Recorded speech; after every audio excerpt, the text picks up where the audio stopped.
నేడు AP cabinet భేటీ కానుంది. ఉదయం 10:30 మంత్రివర్గ సమావేశం జరగనుంది. ల్యాండ్ పూలింగ్ రైతులకు కేబినెట్ భారీ ఊరట కల్పించనుంది. రాజధానికి కొత్తగా భూములిచ్చే వారికి ఎకరానికి ఏడాదికి 40,000 రూపాయల యాన్యుటీ ఇచ్చేందుకు మంత్రివర్గం ఆమోదం తెలపనుంది. అలాగే గ్రామ కంఠాల్లో భూములు కోల్పోయిన వారికి నెలకు 10,000 రూపాయల అద్దె భత్యానికి గ్రీన్ సిగ్నల్ ఇవ్వనుంది. కొత్త పూలింగ్ గ్రామాల రైతులకు 1,50,000 వరకు రుణమాఫీకి ఆమోదం తెలపనుంది.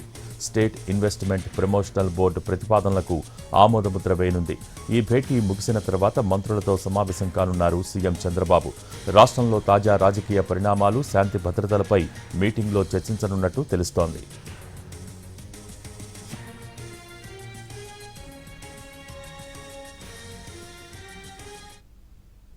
కేబినెట్ భేటీలో ఇంటర్నేషనల్ స్పోర్ట్స్ సిటీ పరిధిలోని 307 ఎకరాల ఇనాం భూములు, దేవాదాయ శాఖ భూముల బదిలీ కోసం 159 కోట్ల పరిహారం చెల్లింపునకు సిఆర్డీఏకి అనుమతి ఇవ్వనున్నారు. అలాగే అమరావతిలో ఫిషరీస్ శాఖ ఆధ్వర్యంలో ఆధునిక ఎక్వేరియం కార్యాలయం నిర్మాణానికి 2 ఎకరాల భూమి కేటాయింపునకు గ్రీన్ సిగ్నల్ ఇవ్వనున్నారు.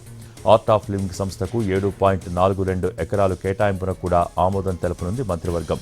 ఈషా ఫౌండేషన్కు భూమితో పాటు పార్కు వినియోగ హక్కులు, పార్కు నిర్వహణ బాధ్యతలు అప్పగించే నిర్ణయానికి గ్రీన్ సిగ్నల్ ఇవ్వనుంది.